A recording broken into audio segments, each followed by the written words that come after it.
Guys, I want to talk about the value of group training and then also cover some realities of maybe some of the disadvantages that could exist there based on what we know, kind of what we've experienced as pros, but also what we've experienced as athletes along the way. Anything that you kind of come... Yeah, pros and cons. Yeah, pros and cons for sure. So when I first started in my own business, so I worked for other businesses. Well, I started my own business first. That's how I got started in the fitness industry. And then I moved into working for a really large corporation where I ended up having to handle the group training end of the business as well. And group training then was really like group aerobics. You had like cycling classes or whatever was happening in the group fitness room. Could call it more group fitness. And then we saw the value and this whole other market segment of doing like small group training, more, it was a little bit more personalized, or it wasn't, but what it ended up being was less personalized and more like specialized, trying to fit somebody's like specific needs, or it was niche-y. Yeah. Like we do this thing over here and it's kind of a club within the club, sort of thing. And so there was value there because people wanted to be, part of the club within the club.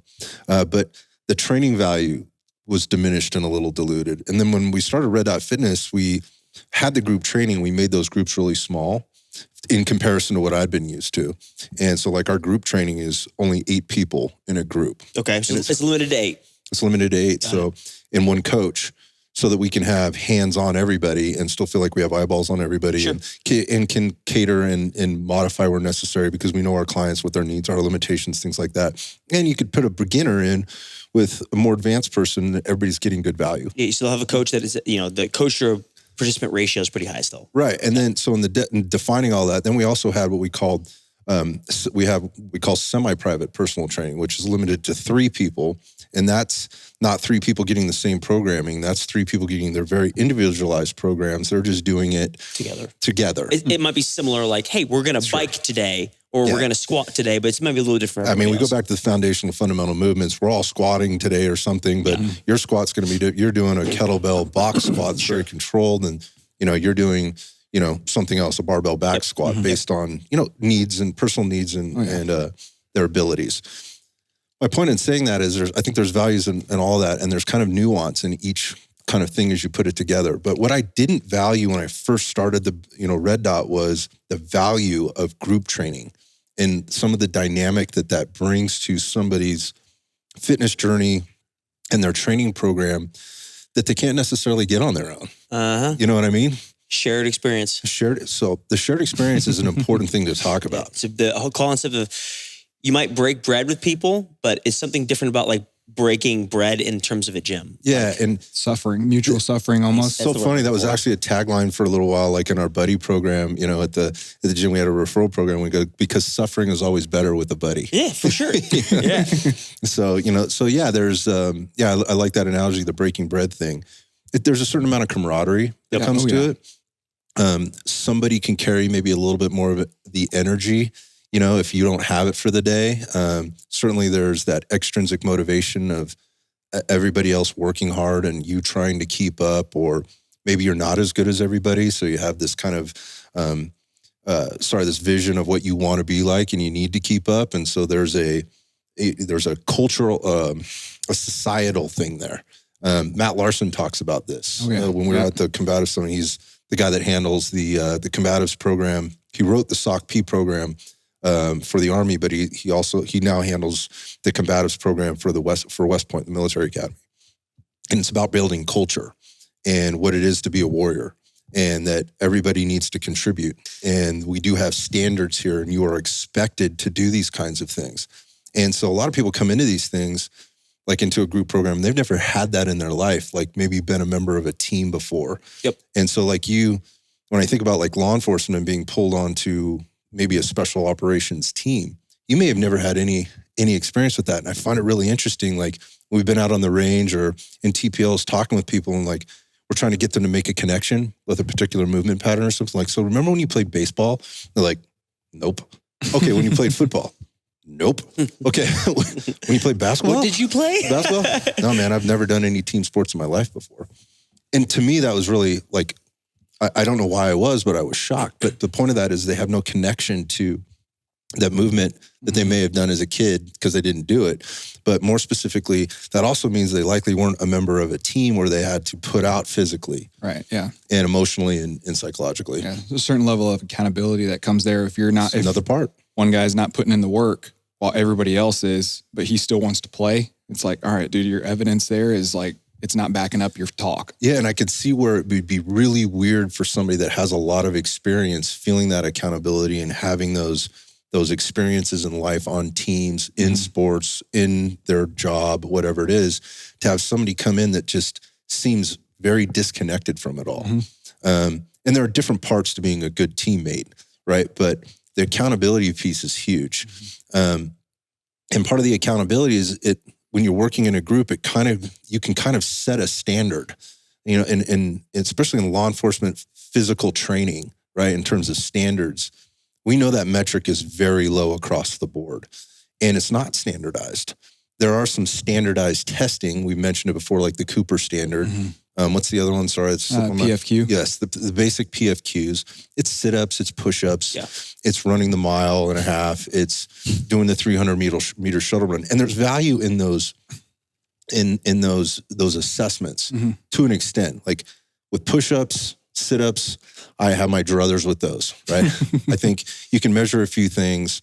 Yeah, you were crapping on burpees earlier. Yeah, just because of my PTSD for burpees. But that's my only issue with burpees is my own personal bias and PTSD. But no, the point there being is like, what are we actually measuring? Like, what are we trying to get to? And that accountability piece, what you end up seeing is teams specifically that exist, like SWAT teams, they will come up with their own standards that are far way different than the standards of whatever the department or their post, requirement was, certainly outside of the academy or anything else any other officer is required to do, which is really, you don't have to pass a PT standard after you graduate the academy. There's definitely a lot of departments out there that don't have that requirement. There's some that still do twice a year, once a year. But yeah, there's no consequence to it if you don't pass it. We're not firing police officers. And I'm not saying that's the right answer, but there does need to be a little bit of a carrot in the stick. And I think with the carrot piece, when you're in a team or you have a team like training environment, that kind of naturally gets set by the culture or the society, again, within the team that exists there. And again, a little bit of that's intrinsic and a little bit of that's extrinsic. The world of CrossFit, as an example, they did the best job of anybody of community of shared suffering. There's never been, and I don't think there ever will be, another institution within the fitness space that did as good a job as they did. And it started on with Vines or Facebook. You could do it wherever you were in the world, but if you went into a gym, they had a scoreboard. Yep. This is where people... We did the workout of the day, and then you wrote on the board. Oh, I'd come in, maybe Scott did it at 3 a.m. or 3 a.m. 5 a.m. does workout, breaks his time up. I come in at 7. I'm like, I want to beat Scott's time. I have something to shoot for, right? I'm not just competing against myself. And I think competition is really important. It breeds excellence. Oh, yeah. And so team training gives you that ability to kind of create that excellence or breed that excellence within your unit, within your team, within your agency, department, whatever it else is. And how are we doing that? And it's really tough to, again, if you don't have something you're actually trying to meet. Sorry, I want to kind of go off topic or on a little tangent here, going back to how they create those things. So sometimes it's just about showing up for the workout. Like every day we work out this time, right? And we do these consistency. Right. So it breeds the consistency piece, which we preach all the time as being a key component to any of this stuff in terms of advancing your fitness, but also just advancing in general. Like there has to be consistency in something. It also puts you in a place to gather knowledge from other people and build a knowledge of what it is that you're doing, because you may be the least educated, the least experienced with any of it, but it's very likely there are other people on your team that have way more experience than you, and albeit it may still be limited, you're gaining that knowledge. It's so important to be surrounded and in the right room with people to help you build that stuff, which is also building skills, right? And that. But if you've never been on a team before and now you are, there's a lot to learn about being on a team. So again, like having some type of a scoreboard or a standard, you can set that. And a lot of times teams like SWAT teams, they end up building their own standards. Yep. And sometimes that gets weird.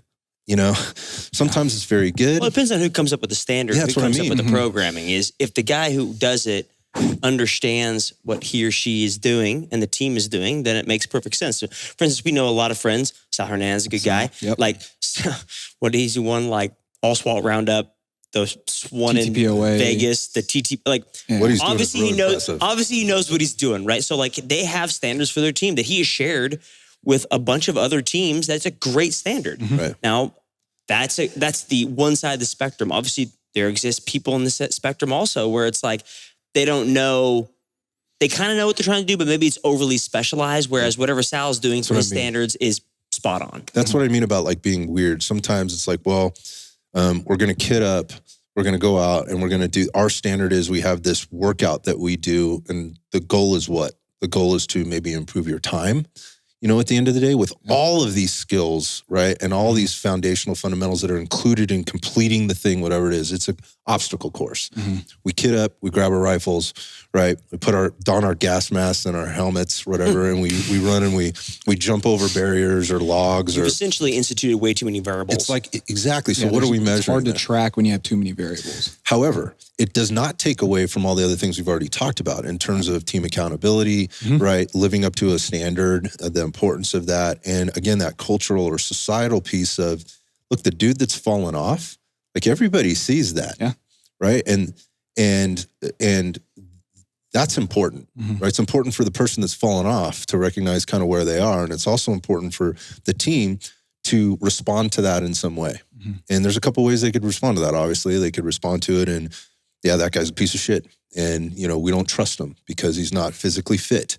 And we don't think he could keep up or do the thing when it counts, or if I'm injured or I'm hurt or something, the shit really goes down. And how's this person going to show up for that? So regardless of what that standard is, and again, that level of weirdness, and again, I don't mean it's weird in the sense that they've done it. I mean, it's more specific to what Hep said there, and that is like what you came over the top with is like, what are we measuring here, and how do we get better at it, right? So how do we build more strength to do the thing that you're clearly lacking, or more endurance, capacity, more strength or more power? What are those things? So I think if that obstacle course, right, then can somehow help you measure what it is that you're deficient or lacking in, then you can go back to what's happening in the gym that you're doing probably most of the time, which is lifting the weights, right? Jumping, running, getting on, Airdynes or assault bikes or treadmills or things like that. How does that work out? So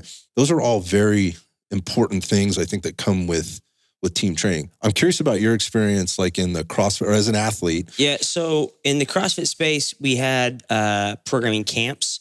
So think of a programming camp as like a camp that programs for a lot of CrossFit games out there. They're higher tier athletes, and they would say, "Hey, you know what? I want to be a part of this camp. Brute, Proven, Mayhem." We go. There's a lot of them. Yeah. There's a lot of them, right? All very successful in their own way. Yeah. NCFit never really did programming camps. They were always mainly focused on the affiliates. Which was a smart move on his part. But these programming camps, you can go be a part of them now, and then get programming from the camps, and then work together, because you would always be there with the athletes. Like, for instance, my barn could be to somewhat degree considered a programming camp, because I have athletes that come in high level, they work out, they go on their separate ways. Difference between a programming camp and my barn is the programming camps have one specific style of program that might be kind of tailored to them to a degree. The only reason, like getting ready for the games. Yeah. So they're all in the same generalistic programming, but they all might have different deficiencies. So maybe Aaron and I both want to go to the CrossFit games, but maybe Aaron lacks strength where I lack speed. So maybe our programs look a little bit different, but in the grand scheme of things, it's still tapers and cycles in the same way leading to the games. Gotcha. I never went that route only because I wasn't a fan of, I love the idea of competition, being a part of all the people, but I wasn't a huge fan of being like, we're all going to share programming and we're all doing the same thing. Because my thought was, this is different because we're talking teams for law enforcement, where I'm talking the people a part of my team, I want to beat them out. I think it's relatable though. I want to beat them out. So like, why do I want to do the same programming as Aaron? If I want to go beat Aaron at the games, I need to go do something different, and I don't want to be a part of that with him. Like, I want to go put in work behind closed doors. So like a little bit different there from that perspective. Definitely brings in the conversation of IEP offering individualized program if you want it. But like from that perspective, that's how that CrossFit space worked with me, and somewhat comparable. Yeah, got it. So that's what I was looking for. Like, and the reasons why you would choose maybe team programming over individualized programming. Obviously, if you have very individualized goals, you were talking about sort of what I kind of heard you say. We're talking in the terms that people have heard us talk about on the podcast or in social media and YouTube, whatever else, is like GPP versus SPP. Like there's some general things you have to be really good at, right? And then if you know you're lacking in something, that might be more of your SPP programming, that skill, the gymnastics skill as an example. Muscle ups is a thing, right? That's a skill. You have to have a certain amount of strength, speed and power and capacity to be able to do that and do that repetitively. But it's also a skill that you have to learn. You mentioned before, like the very specific SPP that you went out and searched for in your career was the snatch, was the Olympic lifting coach, right? So that's to wrap that up. That's kind of what I mean there. But and even within our team programming, there may be some very specific things that people need, and we can help them with that stuff. But the value that comes with the group programming, I think, includes all those other things. And it's interesting when people are choosing programs, how they're choosing them. They see a group doing something, and then they want to do that individually. And that's fine. You can do that. But I think there's so many things you could be missing by not being part of that group. Again, going back to the accountability, the shared suffering. You're tired today.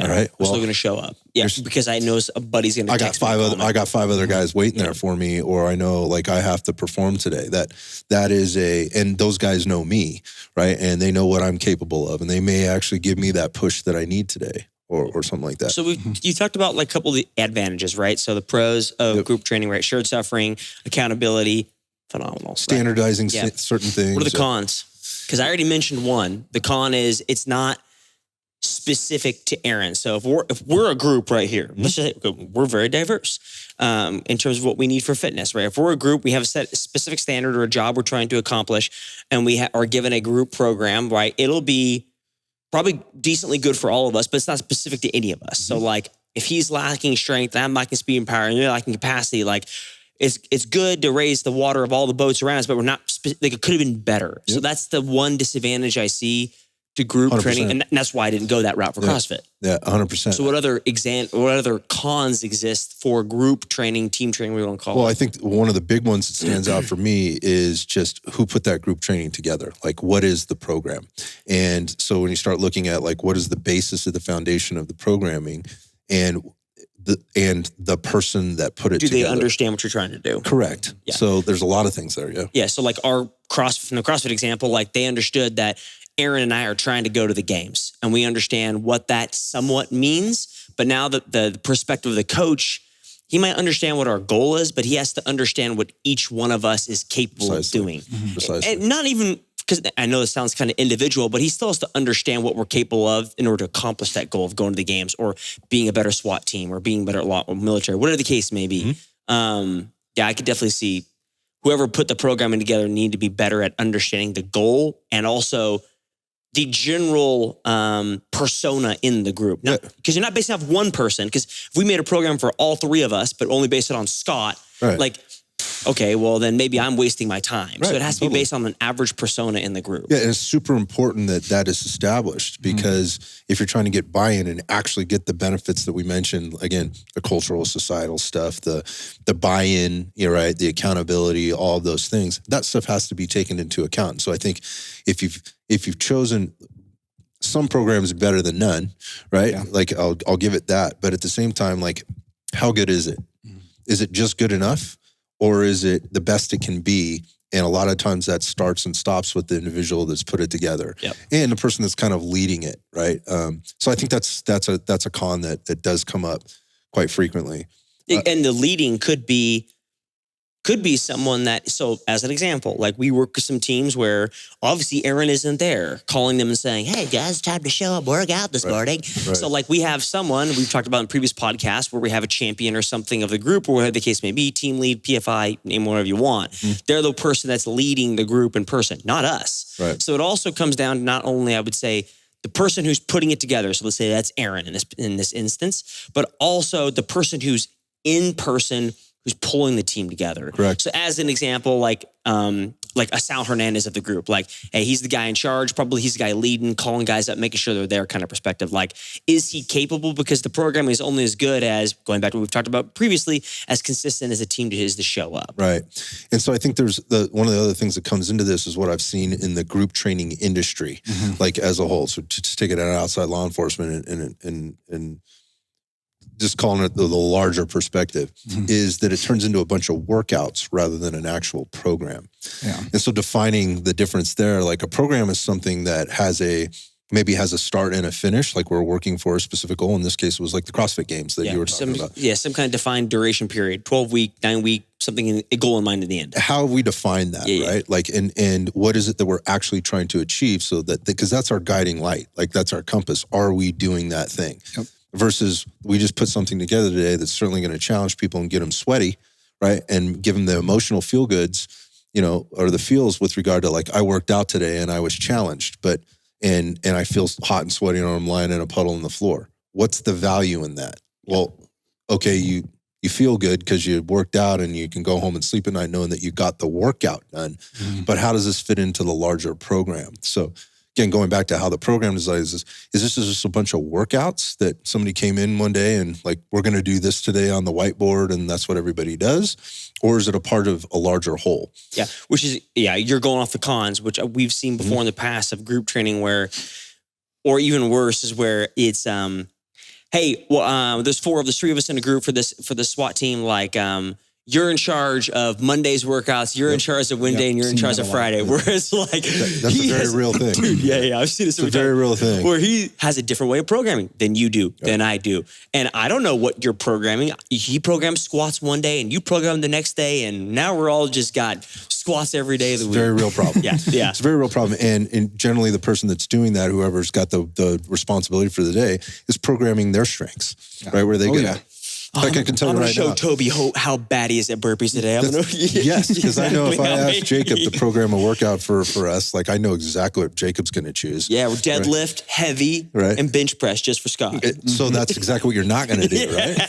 You're going to go, I'm going to teach Scott a lesson today. It's going to be burpees and sandbags. Yeah, I'm going to teach him what he's not good at. Exactly. And we see it all the time. We laugh. It's funny.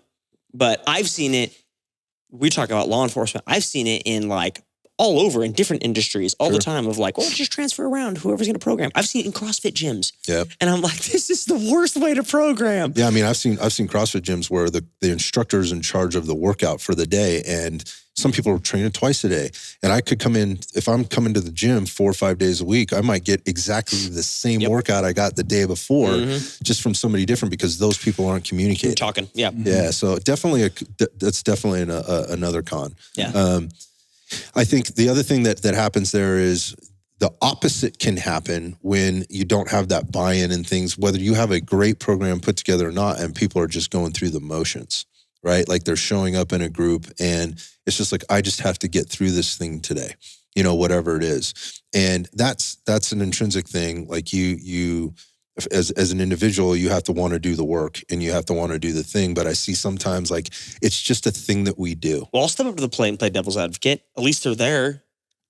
Go ahead. Yeah. I mean, at least so. Oh, I got what you're saying.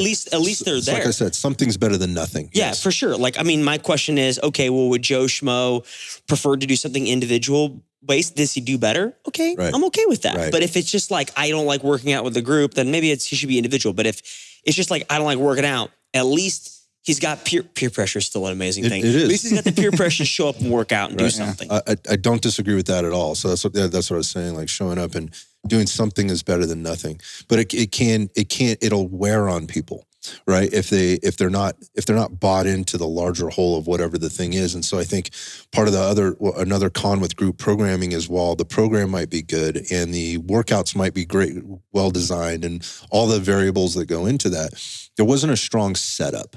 And again, with group training, it's sometimes like the task is just getting everybody there to do it first, right? Like, let's get everybody there to do it. But the next thing is, like, to get them to understand why they're doing what they're doing. And so if you've not planned that out well, and I would, again, just kind of linking back to more of my personal experiences, every day when they come in, there should be kind of a setup of this is what we're doing today. This is why we're doing. This is what you should expect. Whiteboard session. Yeah, like just it doesn't have to take 5 minutes. It's or less sometimes. Just like, hey, here's what we're doing. Here's why we're doing it. Here's the setup for the day. Stimulus for the day. Here's the expectation, right? And this is what will be done. We'll be start at this time. We'll be done at that time.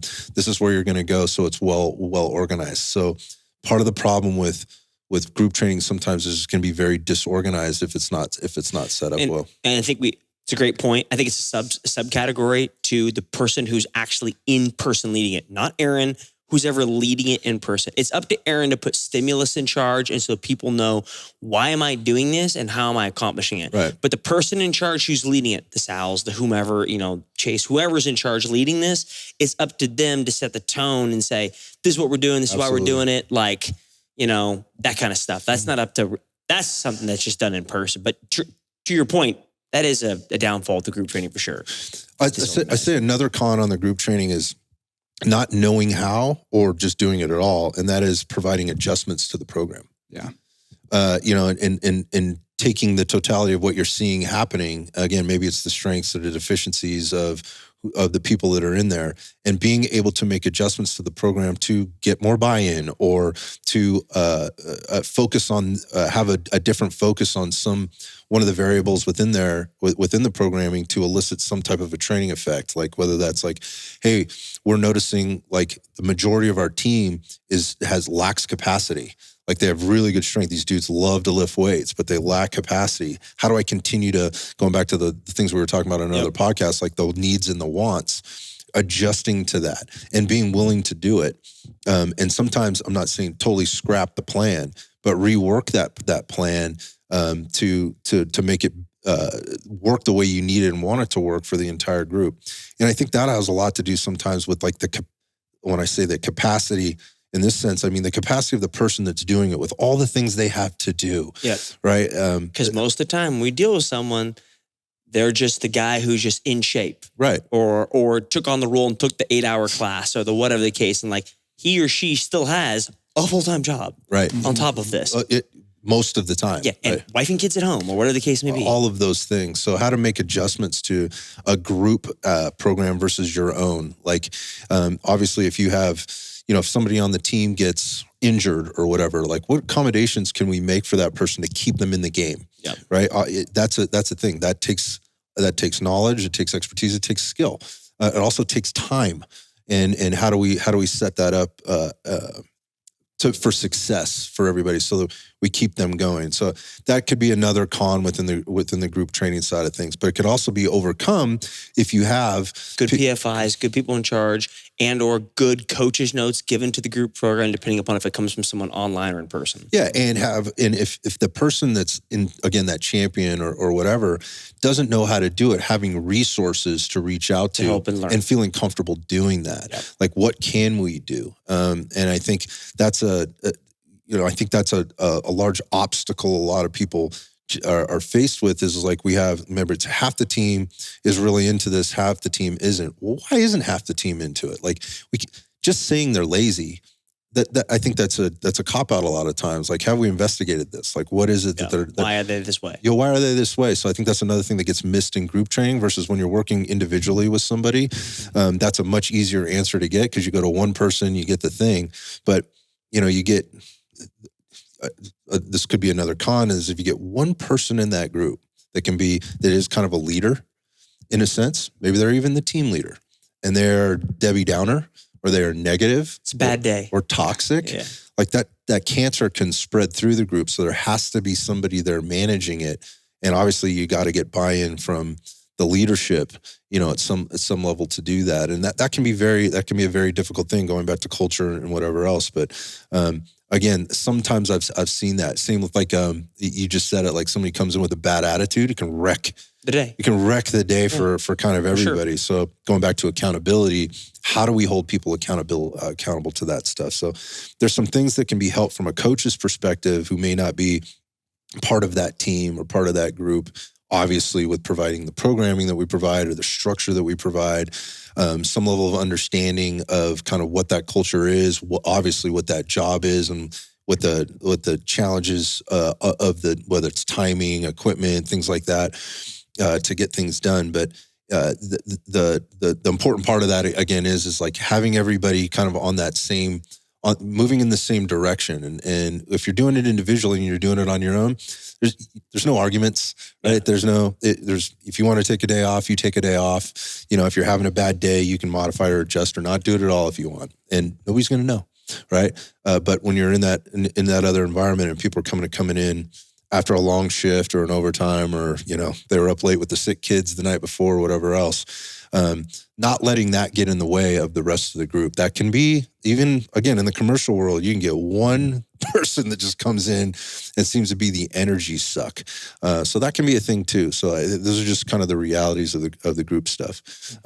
But going back to the benefits of it, again, we can take care of the program structure, the rationale for why we're doing it, the assessment process of what's really important and how do we design this to make this the right thing for you, rather than kind of leaving you to your own devices with all the other things that you have on your plate, or a lack of knowledge or depth. I think definitely another conversation another day, because I know this one's gone a little longer, but like, is what are the pros and cons for group training that can be associated to the actual group and the person who's actually programming for the group? Because those are two different subsets, right? So like, if Aaron is programming for, you know, down the road, like Lenexa PD, right? Like, he can't help their accountability. Right. He can't help he can help a couple different things, but he can't help certain things in the group. So that's up to the team lead. So what are the differences of, like, if we look at like two circles and where do they intersect, of what things do we work on together?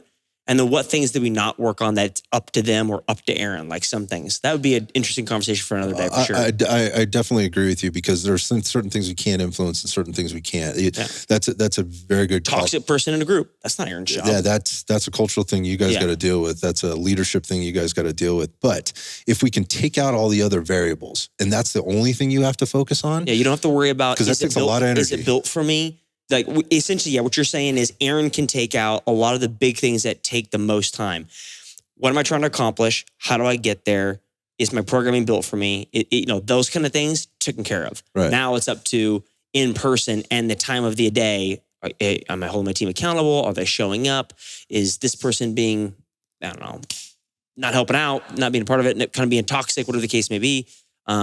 Makes it easier for the team when they're given all the tools for success, and now it's just up to them to just be a team. Right. But they're given this stuff to be better. Right. And I think that's again, providing that resource is a super valuable thing. But I already know this. Like, my gut and my experience tells me that people listening to this right now they're in agreement probably on a lot of this stuff. And some of this, like, I don't have that problem at all. Well, then good, you're at the advantage. And you're at the advantage, but there are those things that can be helped with. The best way to kind of get around that is to start with like some dialogue on it, with a coach that's experienced this stuff before with other groups, or maybe in other agencies in our case, other athletes. Everything from the, hey man, I got this injured dude, you know, to, hey, I'm not sure if we've got guys that are really bought into their fitness, but they're kind of running in all different directions, and they're seemingly performing their job okay, but I think we could be doing better. How do we influence that? So again, it starts with dialogue. It's super easy to do that. If you want to reach out to somebody, look, you can reach out to whoever you want. We're just saying we're a resource here for you, and we can do that for you. It's uber easy. You can just go to the website. It's www.inextremisperformance.com. There's a contact page there. You can reach out to us. You can DM us on Instagram. That's another great way to get a hold of people. And then Aaron's cell phone number is 9. So, I mean, first number, that's effectively what Jake and Aaron are spending a good part of their day doing, is just having these one-off conversations with people to try and give them some guidance and some help. Whether it's human performance or shooting. Yeah, on the shooting side. Yep. So on the human performance side, like, look, we recognize there's a lot of things going on. The value that's weighted in that is very interesting when, again, we go back to these standards and things like that. Like, what are we really valuing in our fitness programs?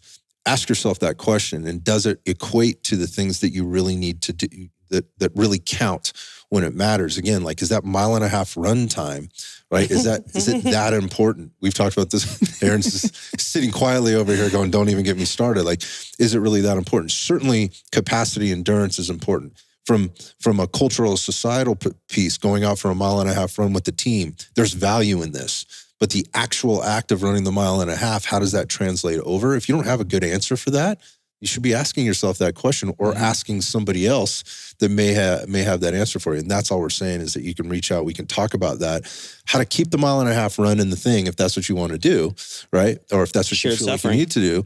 But sometimes it's just like leading them down the path of like, maybe we do a little less 1.5 mile runs together. And we spend a little bit more time doing this to start. And we get it. Sometimes it's kind of a nurturing process, as a lot of people probably listening to this that are very focused on their fitness and take that, make that a priority for their life, is kind of bringing the horse to the water, right? And sometimes that's a very tough task. But once they're there and they're close, like, how do we get them to make them want to drink it, kind of thing. That's something that takes skill and experience, and that's what we're super passionate about doing. So super easy.